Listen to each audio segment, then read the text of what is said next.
मित्रांनो नमस्कार. कायदेशीर माहिती देणाऱ्या माझ्या युट्यूब चॅनलमध्ये तुमचं स्वागत आहे. आजचा विषय कायद्याचा नाही पण माहितीचा आहे.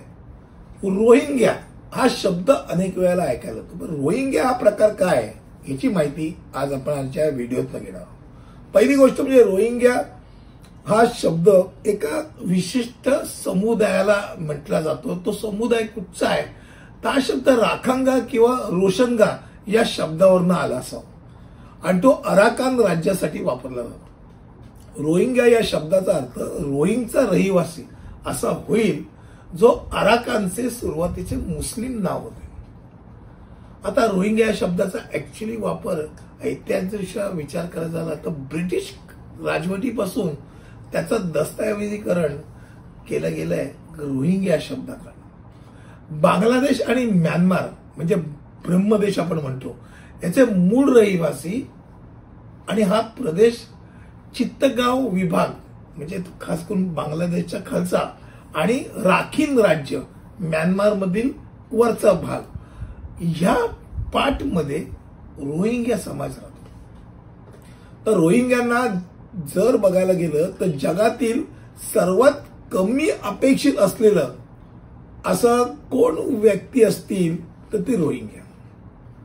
संयुक्त राष्ट्रांनी मान्य केलंय की जगातील सर्वात छळलेल्या अल्पसंख्यांपैकी एक असे कोण असतील तर ते रोहिंग्या समाज. रोहिंग्यांना मुक्त फिरण्याचा अधिकार नाही, त्यांना उच्च शिक्षण घेण्याचा अधिकार नाही. 1982 साली जेव्हा जो बर्मा देश आहे त्या बर्मा देशाच्या राष्ट्रीयत्व कायदा लागू केला तेव्हापासून त्यांना अधिकृतपणे बर्माचं नागरिकत्व नाकारण्यात आलं. म्हणजे ते त्या देशात राहतात पण त्या देशाचं ते नागरिकच नाही. त्यांचा छळ आणि दुर्लक्ष हा कायदा मंजूर होण्यापूर्वीपासूनचाच आहे. त्यांना भेदभाव कंटिन्युअसली झेलावा लागतच होता, पण अत्यावश्यक सेवा आणि अगदी मिनिमम जो अधिकार असतो माणुसकीचा अधिकार तोही मिळण्यापासून त्यांना वंचित केलं जातं आणि त्यांना त्यामुळे अधिकृत प्रवास करण्याची परवानगी नाही, त्यांना 2 पेक्षा जास्त मुलं ठेवण्याची परवानगी नाही. अर्थात त्याला त्या कायद्याला कोणी मानत नाही, काटेकोररित्या अंमलात येत नाही आणि बऱ्याच देशांमध्ये त्यांना तिकडनं ब्रह्मदेश त्यांना लिटरली हाकलत असतं, अनेक प्रकारचे अत्याचार करतं. त्यामुळे ते सतत जसं जमेल तसं वेगळ्या देशामध्ये पलायन करतात. खास करून बांगलादेशमध्ये मॅक्सिमम त्यांचा प्रवेश झालाय आणि त्यामुळे रोहिंग्यांचं एक प्रकारचं तिकडे छावण्या आहेत, अनेक छावण्या आहेत.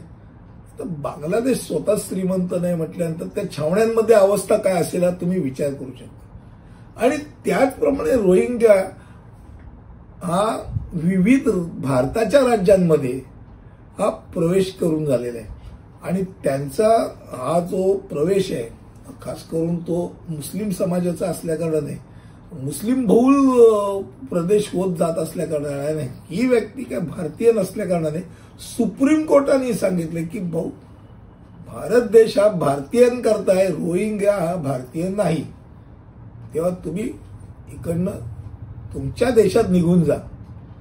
आजचा विषय हा खास करून रोहिंग्या या समाजाच्या संदर्भात आणि रोहिंग्या म्हणजे कोण या संदर्भात होता.